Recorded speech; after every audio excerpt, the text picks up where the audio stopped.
Hello? Yes. Yes. This is Greg. I'm sorry? This is Greg Fasolino from Reflex. Oh, yeah, hi. This is Ann Rice. You were trying to reach me? Oh, yeah, hi. Oh, hi. Listen, we're having a hurricane right now. Oh, it's in New Orleans? Yes, it's just coming in. So, could we postpone our interview if we were going to do it by phone? Everyone's going home, and the whole house is boarded up. Oh, that's not a problem at all, Ann. Okay. What about Monday?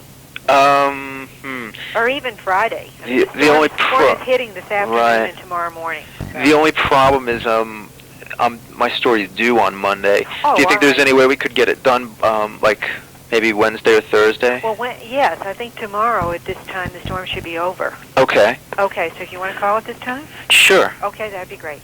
Well, good luck with the storm. Thank you. Bye-bye. Bye-bye. Yes, this is Greg Fasolino. Yeah. Is this Ann? Yeah. Hi, Ann. How did the hurricane treat you? It's all right. It passed its by. Can you hold on 1 second? Sure. Let me just change phones.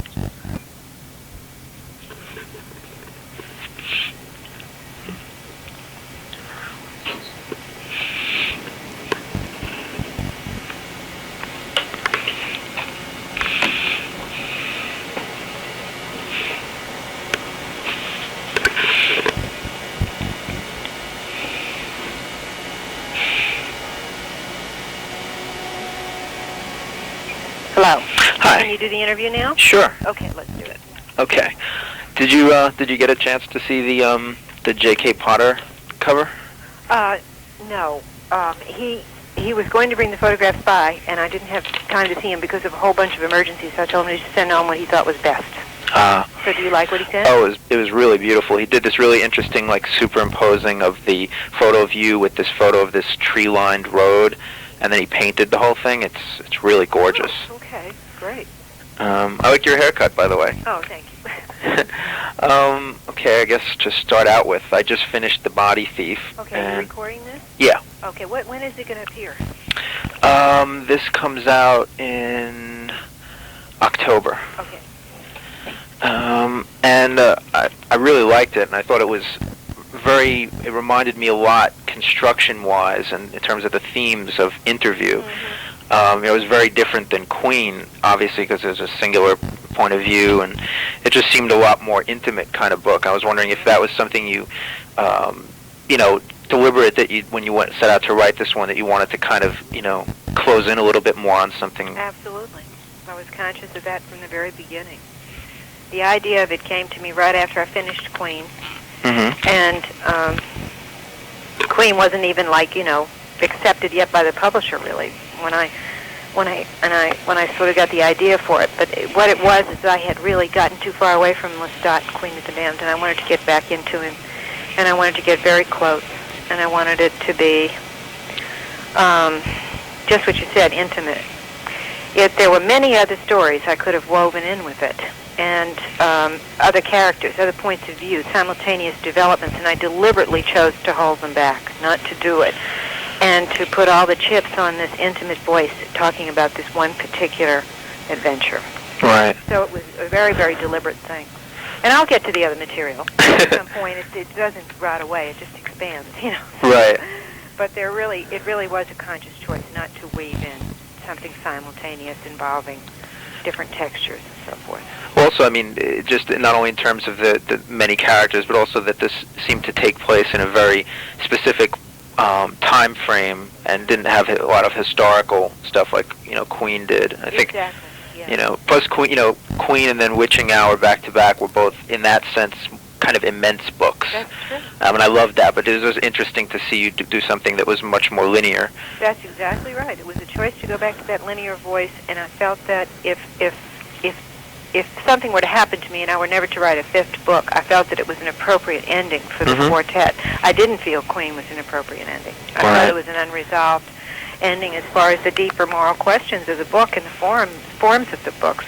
And I felt happy with this. I do see a fifth book already, and it has to do with some of the things that David and Lestat talked about.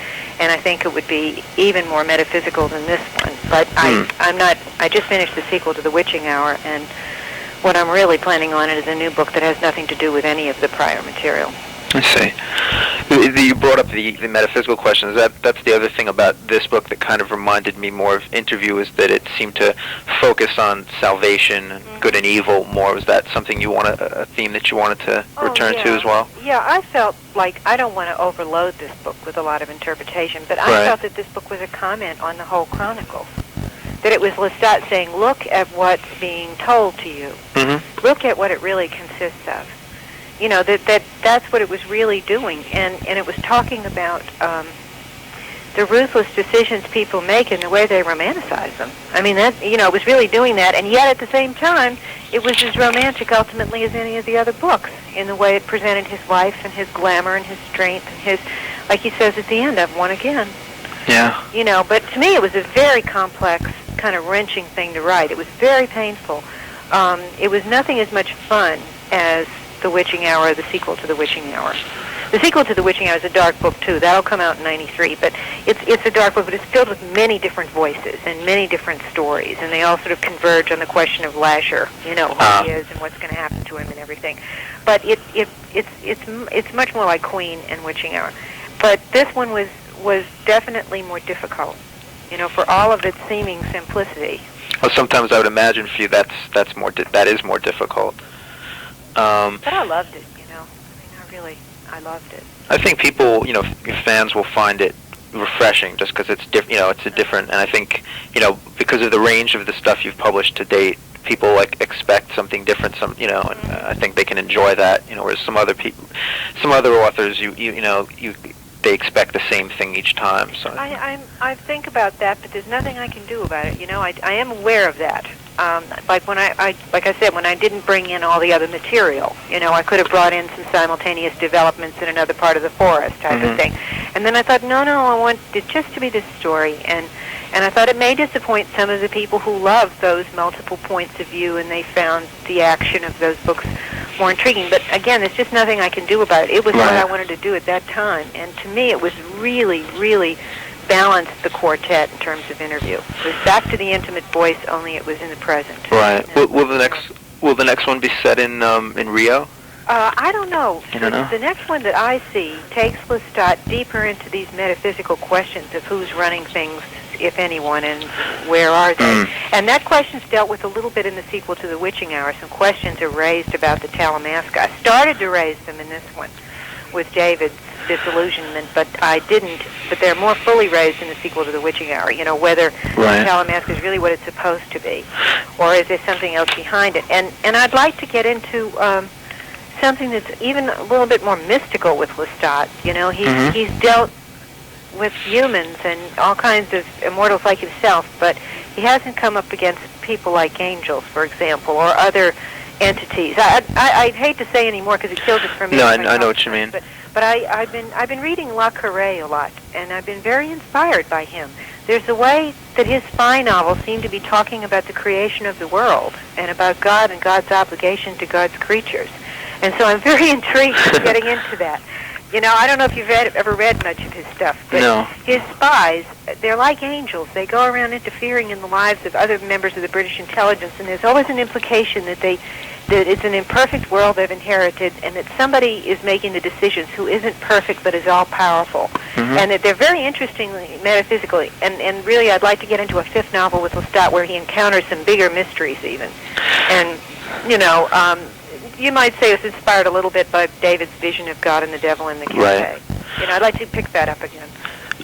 This reminds me of one of the main things I wanted to ask you that I find really fascinating in the last few books, particularly in The Witching Hour, and then it seems to be brought up a little bit in this too, which is kind of like, it seems to me like you've almost developed like a science of the supernatural. Like, I mean, it started back even with Interview, where it was like the first shift in public perception on what vampires were, that they weren't non-superstitious, and that there was like some kind of scientific basis. But then in The Witching Hour, I was fascinated by the whole way of you know, the cellular explanation of supernatural phenomena, you know, in a logical way.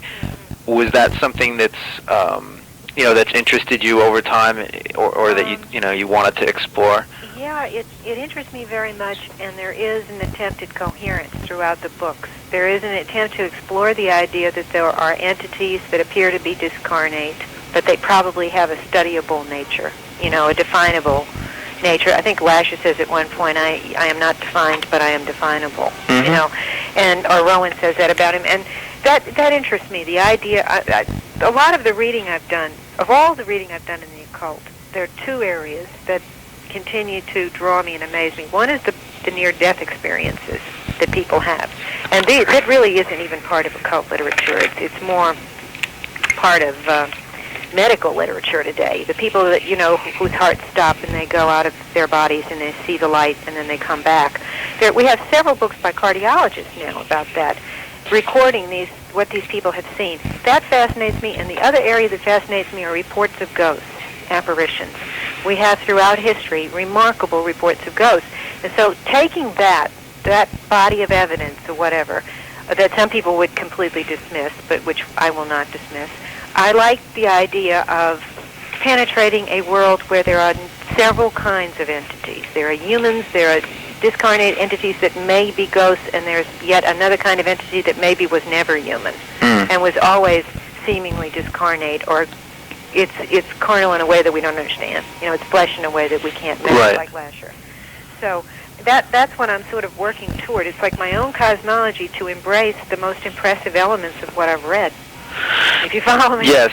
Did you do any particular scientific research to come with that? Because I thought it was a very sophisticated idea, and after reading it, I was amazed that no one had thought of that before. Was that something you just kind of developed over time, or did you do any particular research to come up? I read all the time. I don't do research in an organized way, but I read continuously. Just to give you an example, I stopped work on Lasher on August 5th, and since that time I have covered every book I can find on the 18th dynasty in Egypt.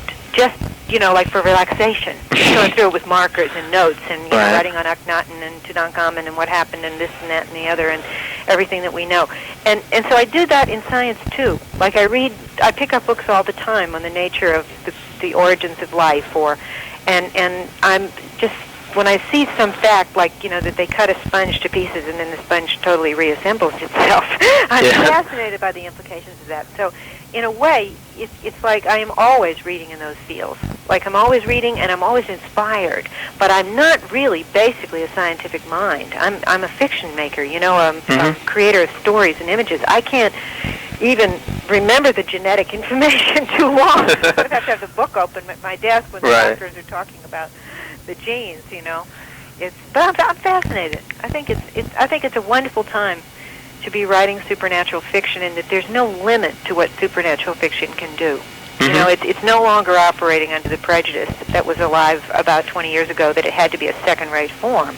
That's just not true. At least I don't think it is, and I don't think my readers think it is. So, does it bother you sometimes that some critics still, don't consider your work,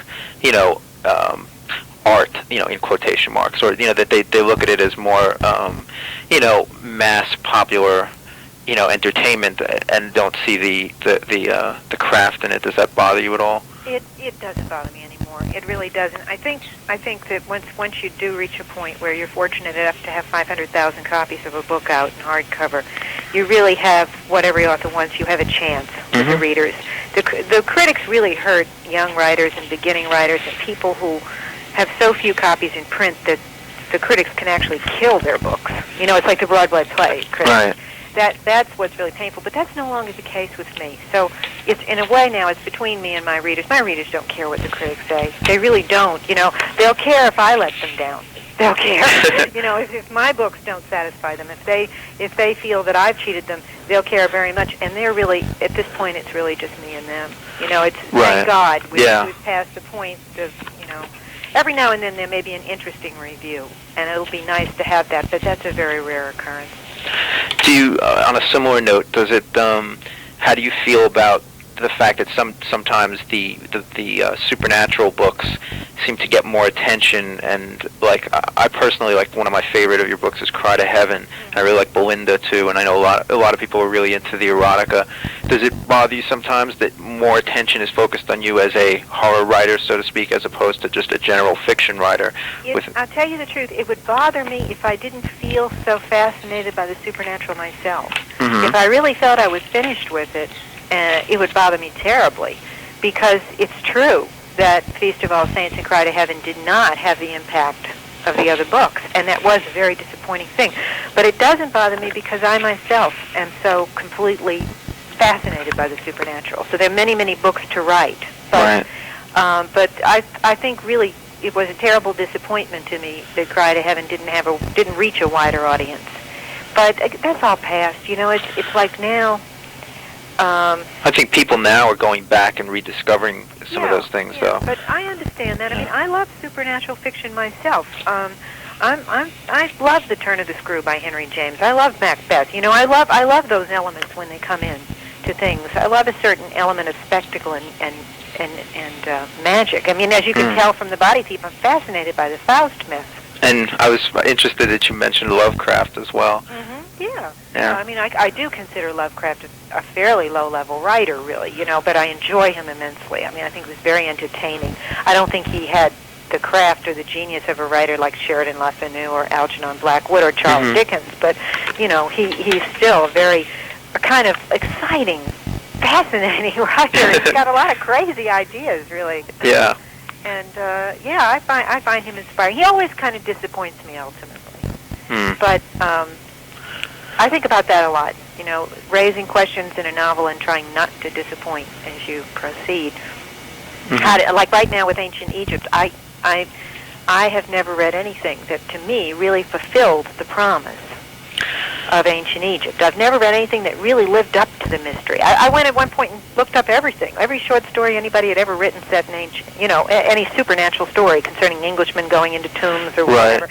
And I haven't found one piece of literature that was ever as good, really, as the thrilling mystery that's there. I agree with you. I'm eager to get into it again. I really am. I went there myself a few years ago, which was a particular thrill, having read a lot of your stuff. And I would definitely agree with you. There was one story I read once, I don't know if you ever read, that I really did think was quite good. I don't remember who the writer was, but it was about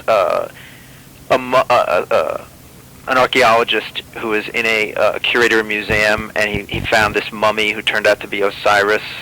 And it was a really good little horror story from, like, I guess, like the 30s or something. No, I don't know that one, but I'll probably try to find it. They're just, you know, as I said, I went on a search, but anyway, I'm eager to get back to it. I'm dreaming up this new novel now involving a contemporary person in some contact with, you know, the secrets of deepest, darkest Egypt, and it's just very exciting. That sounds great. Yeah, there's so much unexplored. There's so many mysteries. There's so much confusion. I'm just very on fire with it all right now. But do you think you'd do another mummy book, or is that pretty much? No, I'm not going to do those characters again. I want to do Egypt again, as I said, but I want to do it with a different cast. The Mummy was a lot of fun. It was really a romp, but the Mummy was really obviously humorous, you know. It seemed very self-contained, too. Yeah, and I subordinated everything I knew about Egypt, really, to these rather strange themes of Ramses and Cleopatra. I'd prefer to go a little deeper into what the mysteries tell me themselves next time. Right. You know, I had fun with the Mummy, but I see another book about Egypt is a much darker, more mysterious thing, and embracing more of the real questions. See, I feel like I've subordinated the material twice. Once in the Mummy, and then I subordinated it to the vampires. I see what you're saying. And what I'd like to do is just get a little deeper into it, write a supernatural novel, which does have a contemporary setting and does, you know, bring someone into contact with the mysteries of ancient Egypt, but I'd like to embrace many, many more of those mysteries and many more of the concrete details, which are so fascinating and so ambiguous. And so I feel it would be a more full-fledged Egyptian novel, you know, to put it, my ancient Egypt novel. I think it's yet to be done. But I don't have any plans to go back to the Mummy characters. I mean, I had a lot of fun with them, but my head's full of books right now. Getting back to The Body Thief, one thing that also interested me in it was that it had a much more, I felt, erotic content than some of the last few books. I was actually surprised because most of the vampire books, it's been very, you know, sublimated. And I was wondering if that was something that you wanted to get back to or inject it all into the series. It just seemed to go with that book. You know, it felt very natural to me. It felt very, very natural. And, you know, since it was an exploration of flesh, what it means to be human, what it means to be alive, all of that, I didn't consciously think of that. I didn't know when I started that was necessarily going to be part of it. You know, it just turned out that way. So I knew what Lestat was going to do, you know, that he was going to go into that body and that he was going to find out various things. But I really, even up to the end, I didn't know really what he was going to do about David Talbot. Right. One thing that it seems like telling people that I was going to be interviewing you, one of the biggest questions so many people have asked is, you know, will there be more beauty books or will there be more stuff in that vein? And I was just wondering, I mean, how you thought about the fact that it seems like now there's like a whole subcult of people, and it seems to be especially women I know, like my sister, my ex-wife, all my female friends are like really obsessed with those books. And I was wondering how you felt, about the attention that seems to be getting now. Well, I'm very pleased with it, really. I'm very, very pleased with it. For a long time, they were sort of cult books, and they were known and they sold, but nothing like now. They've sort of exploded at this point. And I'm very, very pleased, but I don't plan to write anymore. I wrote what I set out to write. I finished what I wanted to do there. The publisher is very enthusiastic about them, and we're discussing the possibility of some very elegant, tasteful audio tapes of them now. And we're talking about how to do that in exactly the right way, so that we can do justice to the material and yet create something that's very tasteful that people are not embarrassed to pick up or have seen on their coffee table or whatever. Right. But it's been wonderful to watch what's happened with those books because that was something I believed in very strongly and still do. In writing that kind of personal erotica and doing it fearlessly and going to an extreme with it and putting it in a fantasy frame so that you can enjoy it without thinking of reality and everyday life and all the horrible things that happen every minute. That was the whole idea, to remove the reader from that and go away to a place where you could swim in your fantasies for a while and come back. And I think we need that. I don't think we can politicize our brains in bed, Well, there's a part of us that's mysterious and savage and all of that, and it never goes away. And I think ignoring it and pretending it's not there is folly, really.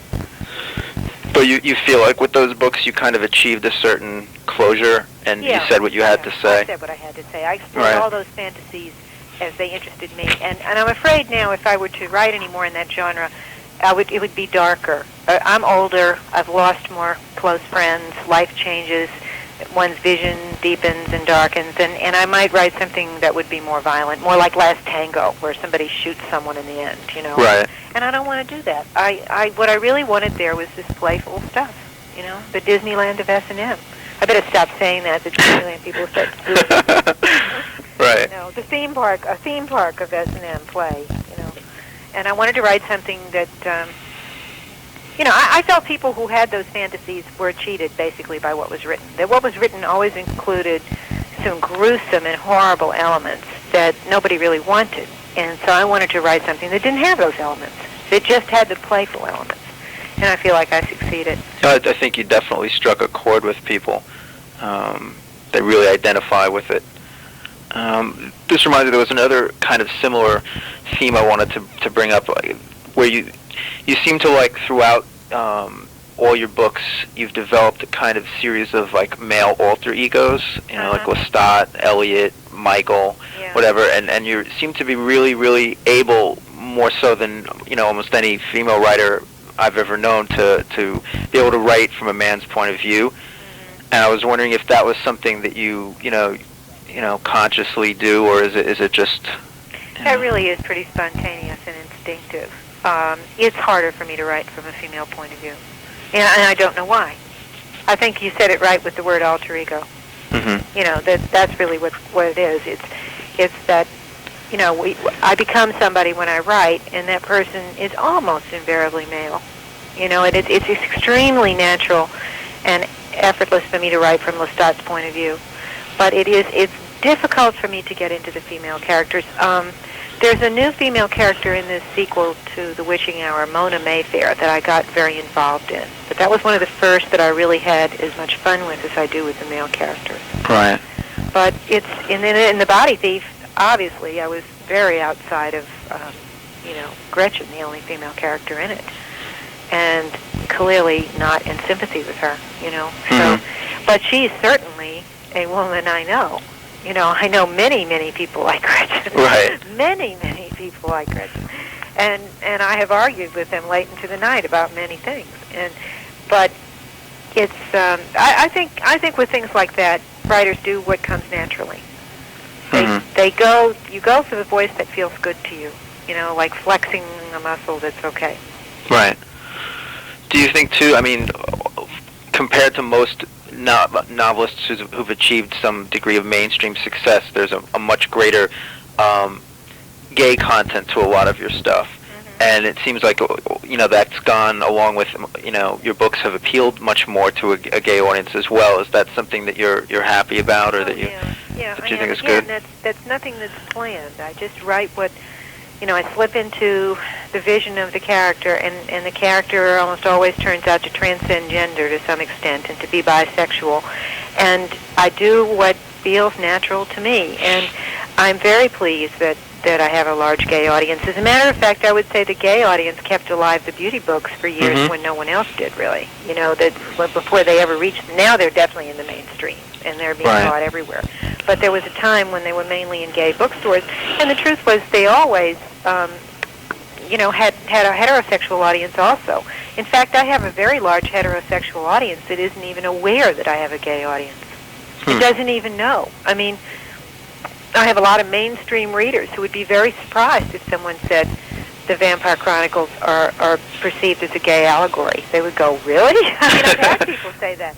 And to me, it seems rather strange that people wouldn't notice, but it's interesting to be able to create books for whatever reason that can be perceived in so many different ways. I kind of love it. Yeah, there's a lot of, you know, room for different readers' interpretations, which I think is good. It makes them appeal to a wider variety of people in the long run. It's fun. It's risky, but it's fun. With the next Witching Hour book, do you have a title for that yet? Lasher. Just Lasher? I was wondering if this continued the kind of themes of fate and free will. You know, is that something that you've given more thought to? No, it does. It concerns them, but it's also ruthlessly about survival. And cruelty, and it sort of picks up all the themes in the original book and carries them forward. And it's the most exciting thing to me about it was the different voices. There are a lot of different voices in it telling their stories, and I really sort of got even more in depth than I was in The Queen of the Damned, and I really enjoyed it. Right. Is that theme that I mentioned, though, is that something that, because I see it in some of the other books too, is that something that you yourself think on a lot, or I mean, do you believe in fate versus free will? Yeah. Yeah, I do, because I believe so strongly that we have to conduct our lives as if we believe in free will, even at the worst moments. That's the only honorable position to take. Right. And I refuse ever to bow to people who say something was destiny or fate or, you know, bound to happen. I don't believe that. I think those are cop-outs, and that sort of obsesses me. I think the whole 20th century is kind of concerned with that, very much concerned with that. You know, our politics, our art, our music, that's the underlying theme. You know, if God isn't clearly discernible anymore, or at least if faith in God isn't possible, I don't know that he was ever clearly discernible, but I mean, if faith is not possible, how do we forge a new ethic, you know, and how do we balance hedonism and goodwill toward others and so forth, and I think we're really obsessed with that in a kind of wonderful way. I mean, it's a very exciting time to be alive. I look at everything from this historical perspective, you know, as if I had lived former lives, but I mean, I do think it's a very exciting time. Do you believe in past lives? No, I really don't. I've never seen any convincing evidence on that, but I don't know. The most convincing evidence is on ghosts, really. You know, if you look at all the occult literature and you study it as a scholar, the most convincing testimony is about ghosts, but not particularly about past lives. Right. Well, ghosts, I think, also seems to make, if you really just think about it logically, it does make some sort of sense, like that it could be possible. There's so many testimonies from so many kinds of people regarding them that it's pretty impressive. Vampires, no, you know. Right. But This book that you mentioned that you were working on, is that the one that has to do? Oh, that's the one with Egypt. Do you think that you'd use ghosts as a theme at any point? Yes, definitely. I want to explore them more. I mean, with Lasher, I started with the premise of a ghost, but it gradually became something completely different, and I'd like to go back now to ghosts. I was wondering if you felt like that for you personally, and also in terms of your books, the characters, whatever. It seems like a lot of your characters, for them, art is what gives their lives meaning. I mean, whether it's Marius or Lestat or even like Tonio and Guido in Cry to Heaven, it seems like art is a central thing for you. Would that be accurate? I think so, definitely. I think for some of us it takes the place of religion almost. But another theme that's strong in my books too is that family is the other important thing. I think that was very much the theme in The Queen of the Damned. Yeah. The great family, the recognition of the great family was a reason to survive. And I think in The Witching Hour, whatever reason the family had taken on its own momentum. And that's very much in the sequel, that question. Doesn't the family have its own good momentum? And, can it not triumph over everything that built it? Right. It seems like you have a lot of thing that's satisfying with a lot of your books is that there's a cyclical sense of reunions. I think in the Vampire series it's there, and in the Witching Hour, I don't know whether in the next book whether Michael and Rowan will ever be reunited, but it does seem like there's a certain creative tension between people who are separated and then reunite. Is that like something you use as a way to make the books move along, or? I don't know how to explain it. Those things again are so instinctive and so natural. I'm aware of them. I know what you're talking about. People come together. They're alienated, like Louis and Lestat. Then they return and they make some sort of peace and so forth. And that does seem to be a major theme. But I don't know why that is. I know in my own life, for what it's worth, I'm always ready to start over again with people. And I do, that is a common experience for me to see someone I haven't seen in many years and learn a lot from that person. Right. So. Do you also, is the connections between the various series, the Vampire Chronicles and even, then Ramses being mentioned in there and the Talamasca, going from that to the Witching Hour, is that like something you planned ahead of time, or did it just kind of develop that there was connection? I kind of planned it. I knew early on that I wanted to use this organization, the Talamasca, and I wanted to use it through any number of books. Right. That I wanted it to be a common thread moving through things, but and it just took some planning, because in the Hollywood contracts I had to make it clear to the Hollywood people that they could not buy up the Talamasca by buying one book.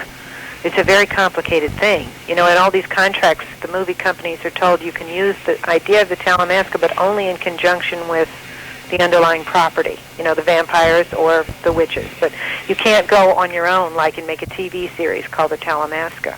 Right. So that's the evidence that obviously I was thinking about it, that I took the trouble to fight the Hollywood lawyers over that. Because normally, if you sell a book, everything you sell goes to that studio. And they could theoretically make Talamasca T-shirts, and you would never again be able to stop them or use it. But I make my contracts very flexible with a lot of exceptions, and so obviously I was conscious of it. Right. What is the current status of the films? Very, with the vampires, I'd say it's very dismal. I don't think there are any plans at all. The Witching Hour is going great guns. Dick Donner is going to direct it, and they're already in production, I believe, or pre-production. And, what they're doing with their movie script, I really don't know. I isolated myself because I was writing my sequel. Right. But they're very excited about it, and they're talking about wonderful actors and actresses. I don't think they've decided on anyone yet, but they're going. It's Warner Brothers and the Geffen Company, and Dick Donner and Lauren Shula Donner, and it's really just first rate. They've hired a brilliant art director who's already been to New Orleans studying all the buildings. It's Richard Silbert, who's one of the finest in that field. And as I said, it seems to be just top notch. Oh, that's good. The vampires, nothing is happening. It's just scripts. I wrote a script this year at the behest of David Geffen, and basically the directors to whom we showed it turned it down.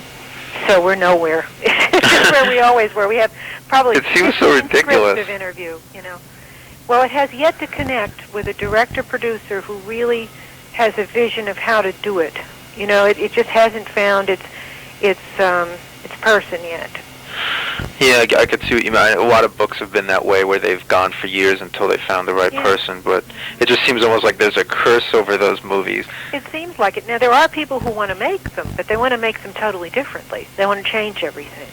And, you know, that could always happen. I mean, somebody could take it and change absolutely everything, and there'd be nothing left but the name and maybe one character. But basically, David Geffen is protecting them from that. You know, he sort of doesn't want the people to use them as platforms to make something wholly different, because there's a respect at this point for the audience of the book. Well, I think, too, now they've reached such a level where if they were to do some such mass changes, there would be just, like, outrage from your family. I mean, people would just be, you know, up in arms. Well, they would. They'd alienate the first wave of viewers, you know, who would be composed of readers. And I think they're aware of that, but things just have not fallen into place on that. I mean, I loved writing the script. I wouldn't have done it for anybody but David Geffen himself, because he is the boss. And he certainly did try to connect it with the director and get things moving, but it just didn't work out. Everything is so of the moment in Hollywood. Yeah. You know, it's of the moment. Like, some directors turned us down because of Dracula, because Coppola is making Dracula. They just wouldn't consider another vampire picture, and that's ridiculous. But I mean, that's what they said. If they just didn't want to do it with Coppola's Dracula looming on the horizon. But mainly it's the absence of somebody at the helm with the vision. That person hasn't come along yet. But that'll happen. Do you think that when and if it does, they'll look to you for more input? I think I've given them the best I can. I really, really threw myself into that script, and I wrote the best script I could. And I cannot change that script for other people at this point. I can't do any more. You know, if somebody's going to alter it to suit the movie taste or make it more flexible for a particular star, it's going to have to be someone else. You know, I told them that. I will only give you my very best, and my very best is not collaborative. It's a virtuoso performance. That's what you're going to get. You're going to get the script I feel should be based on the book, and my script follows the books very closely. And it's Interview with the Vampire with some of Lestat's story from the second book told to Louis. But it's very faithful to the original and all the concerns of the original, and it's a very peculiar story. It's not surprising nobody wants to make it. I mean, why would somebody like Verhoeven want to make it? You know, or why would and most people? Right, that's true. I mean, someone will come. I don't want to sound like that Field of Dreams movie, but someone will come. There will come some person who is like a young Coppola or a young Visconti who sees the vision and wants to translate it to the screen. You know, what they really need is a young director who's willing to subordinate his own personality to the themes of that book right now. And they don't have that. The big directors in Hollywood, they're all high-profile personality guys. They want to do their own thing. Tim Burton wants to make a Tim Burton movie. Yeah. Ridley Scott wants to make a Ridley Scott movie, you know. So to adapt a novel with that distinct personality is just going to be difficult. But it doesn't matter. I mean, the more that they don't do it, the more I write books. Exactly. How about the comic book adaptations? Are you pleased with those? Not really. I've been ultimately disappointed. I loved the whole idea of it, but the art in the last few adaptations just has not been good, and I think that a real golden opportunity has been missed there. I think Innovations did very well for a while with the Vampire Lestat, and they did get the 12 issues out, and they got a bound version, and it was an interesting document, and I love the idea of that kind of popularity, a sort of Dickensian popularity of running into 11-year-old kids who tell you they're fans of Lestat in comic book form. Right. But I don't think they lived up to the tremendous possibilities that were there. The artist didn't ultimately live up to them, and the company has not lived up in terms of being able to distribute them and get them around. But that, you know, it's a funny thing. The graphic novel industry has its problems.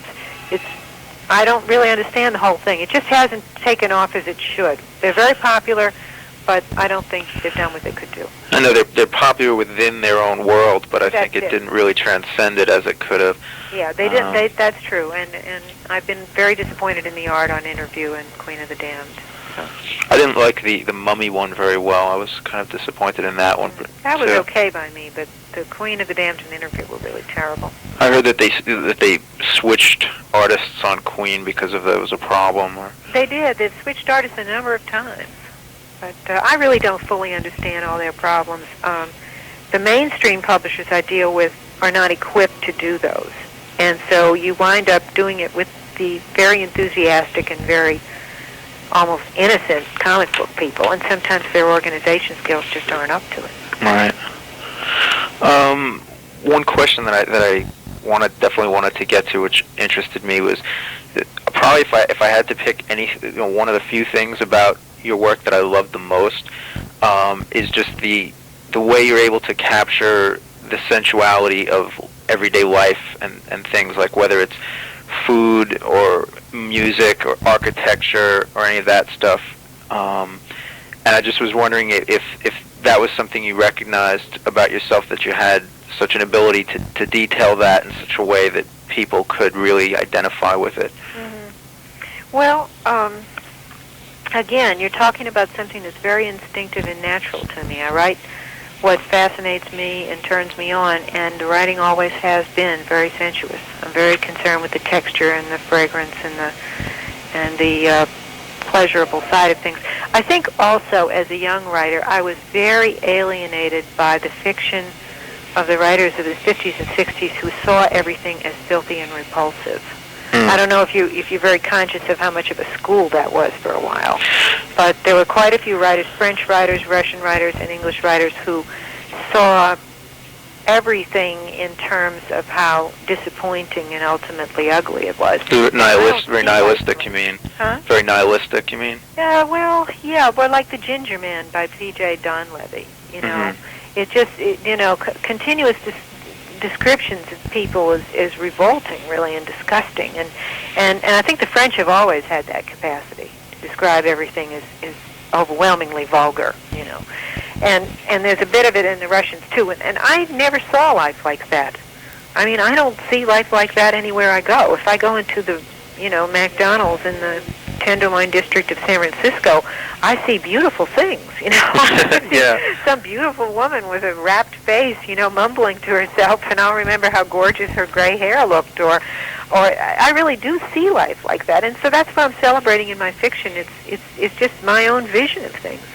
No, I know what you mean. It's like it amazes me, the detail of the wonder you find in like certain architecture, or like in like Exit to Eden, the food descriptions would make me so hungry, or just like things like that. And it just, it seems like you're able to look at these things and find wonder in even just the commonplace things. Well, that's true, but I do see life like that, and I think that my exuberance can get a little tiresome to other people personally, but fortunately not to my readers, I hope so. No, I don't think so.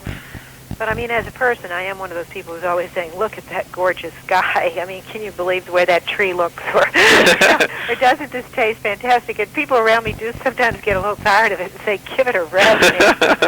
So it's hard to be around someone who's always...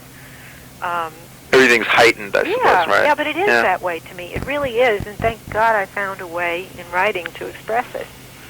Is writing itself like a pleasurable act for you, like a sensual act? Pretty much. It's very exciting. I think it's really almost like a performance to me. It's like a performance, a virtuoso performance, and the written novel is the tape of that performance. It's that personal and that exciting and that thrilling. I write very fast, I type very fast, and I frequently mumble out loud as I write, and I see it all right before my eyes like a movie. And I've got one of the fastest computers in existence, and fortunately it can go as fast as I can go. That's great. And it really is great fun. Do you, I know there was some other books that were mentioned, that reminds me, in the past I've just read here or there, and I was wondering if, what was the status of them, if they were dead, or if they were just, on hold, there was a book called In the Frankenstein Tradition? Oh, I abandoned that. Yeah, I really decided not to do that book for a number of reasons. But the new one that I want to do concerning ancient Egypt, it's going to embrace a lot of things. It's my experience that material never dies. It just comes back. Say I don't do a book about something, the material will show up in all these other books, and a great deal of what I've wanted to do for years is coming together in this new book about Egypt. It's just all going to be different.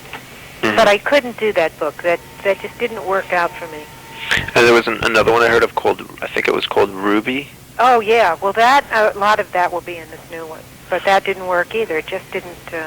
Do you find that you've done this in the past, where you've like tried projects and then if they didn't work, kind of like cannibalized them almost for other things to use what was good in them? Yeah, it's not really like cannibalization. What happens is they crop up. It's like if say you're obsessed with a certain kind of character. And you don't write the book, but that character keeps coming back and coming back, and suddenly you're working on a new book, and there's that character, and you think, right, this is where he belongs. It's really not even like taking it deliberately. It's like I listen to what keeps coming around in my mind.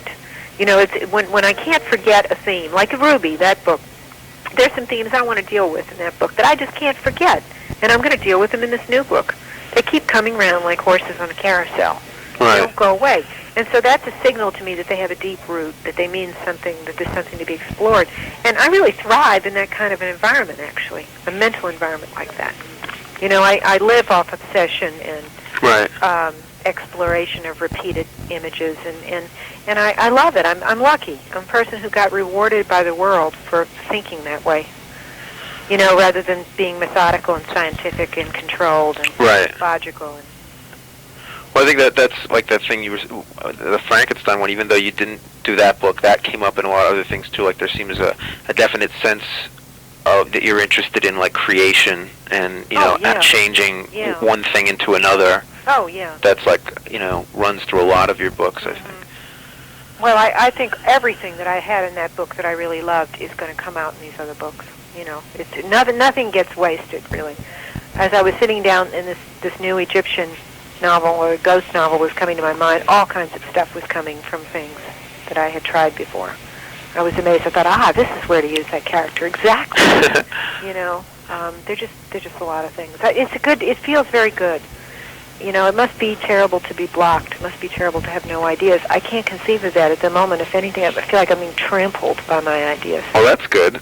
So I lie on the floor and they run over me. Do you think that there's like when you're coming up with ideas, is it like, what's the split like between imagination and experience in terms of how much you rely on one or the other for your ideas? They interwork. They're always interlaced magically. It's every more and more of my own experience is now recognizable in the novels. Mm-hmm. It really started to be recognizable with Belinda when I put Jeremy in my own house and gave him my own doll collection and train collection and, that type of thing, and then put his mother back in New Orleans.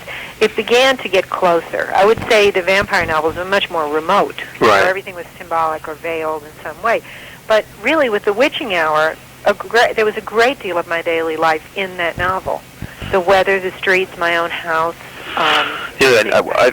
I thought that was amazing. I was down in New Orleans last October for the Coven Party, and I drove by the house just to look at it, and I was just amazed that that was the first time in all the years I've been reading that I've ever, seen something actually concrete step out of the pages of a book, and I just thought that must have been very strange for you to like, it was tremendously exciting, but see, it was very closely connected. It's almost like the daily experience now more immediately inspires than it used to. Mm-hmm. When I wrote Interview, it was like the experiences of 20 years before were inspiring, which is often the case with writers, I hear, that it takes about 20 years, But now it's like experiences, I have more access to them, the imagination has more access, and I'm able to spin out my stories and characters using that experience very quickly. And it feels very good. There's a good mesh going on. That's great. And I guess like one last thing. I mean, how do you? I'm sure you like it, but what is your reaction to the kind of cult of fandom that's come up around you? That reminded me, because I was mentioned the Coven Party. Like, you've got all these people who are like really obsessed with your work. And does that excite you? Does it not matter to you? Or it's certainly not something that doesn't matter. It matters. It matters a great deal. I would say that it's at times a little frightening. That what it arouses is a fear of disappointing people. I would say that most of the time at a Coven party or an autographing, I am definitely the dullest person there in terms of looks and clothes. You know what I mean? Yeah. I really am the one who looks like the lawyer who came along. But that's very troubling to me sometimes. But there's nothing I can do. I am who I am. You know? Right. There's nothing to it. But I love my relationship with my readers. I really do. There's just that fear of disappointing.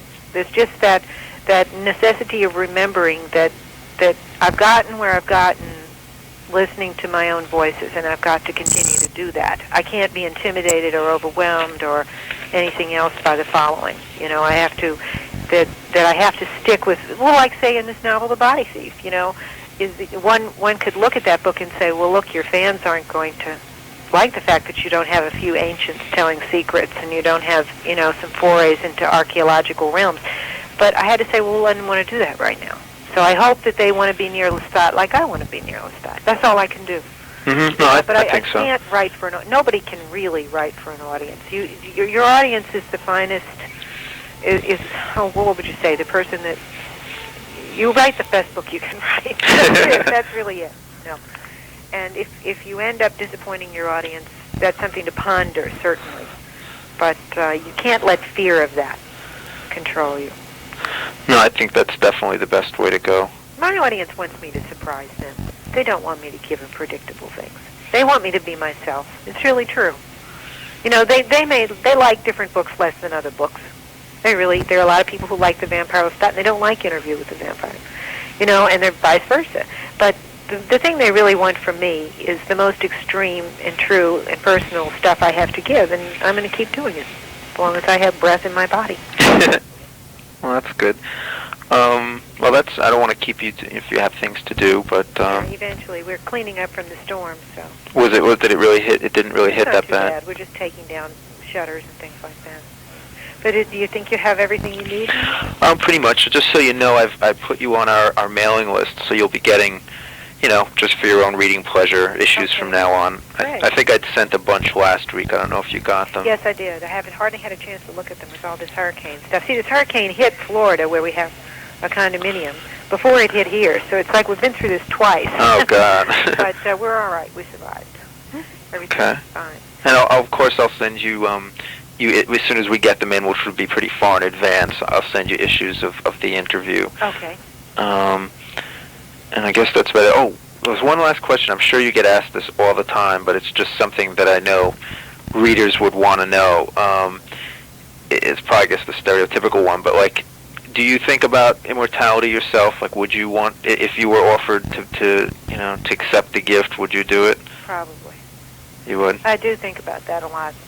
I think we're obsessed with it right now in our culture because we've made such strides against death in the 20th century, and yet we haven't. And I think we're all obsessed with it. I was watching Blade Runner last night, that movie, wonderful Ridley Scott movie, and the replicant walked in and said to the creator, "I want more life." And I thought, this is what everybody's saying now as they look at their cardiologist or their doctor, I want more life. And I think we're pretty obsessed with the idea that we can keep ourselves alive longer. We're not as passive as we were 3 or 4 centuries ago when the Black Death would come storming through and kill 2/3 of the population. Well, that's true. I guess that's kind of probably something that people respond to then if they're thinking about it, even subconsciously. The fact that you do bring it up, I think it touches something. Oh, yeah. Mm-hmm. And I do think this moral question of what you do to get it is a very important moral question. Yeah. Did you see the new cut of Blade Runner yet? I have the disc on which he actually puts his fingers in the guy's eyes. Is that the one you mean? I don't know. I'd read that there was like a director's cut coming out that had a totally different ending, and really? it didn't have the Harrison Ford voiceovers. You're kidding? No, I haven't seen it. It's supposed to come out, I think next month. Oh, amazing! I'll have to get it. I love Blade Runner. In fact, one of the most devastating disappointments of my life was when Ridley Scott turned down my script on Interview. Oh, that boy. it was in my dream that he would be the man, and then David Geffen gave me the opportunity to write the script exactly the way I wanted, and Ridley Scott turned it down. Oh, no. But it was okay. At least it happened. I mean, at least it got that far, you know. So now I know, you know, instead of sitting here thinking if only Ridley Scott would read it, you know, he did. He didn't want to do it. Oh, actually, I'm just looking because I had it actually in my desk here. I'm reading a review on this, and it says that what the difference is, all the different voiceover narrations are gone. Mm-hmm. And it says the happy ending where they flee into the green landscape is gone. Mm-hmm. Wow. It's basically like a darker version that Scott originally wanted, and then they had him change it for whatever reason. Mm-hmm. So. We'll definitely have to check that out.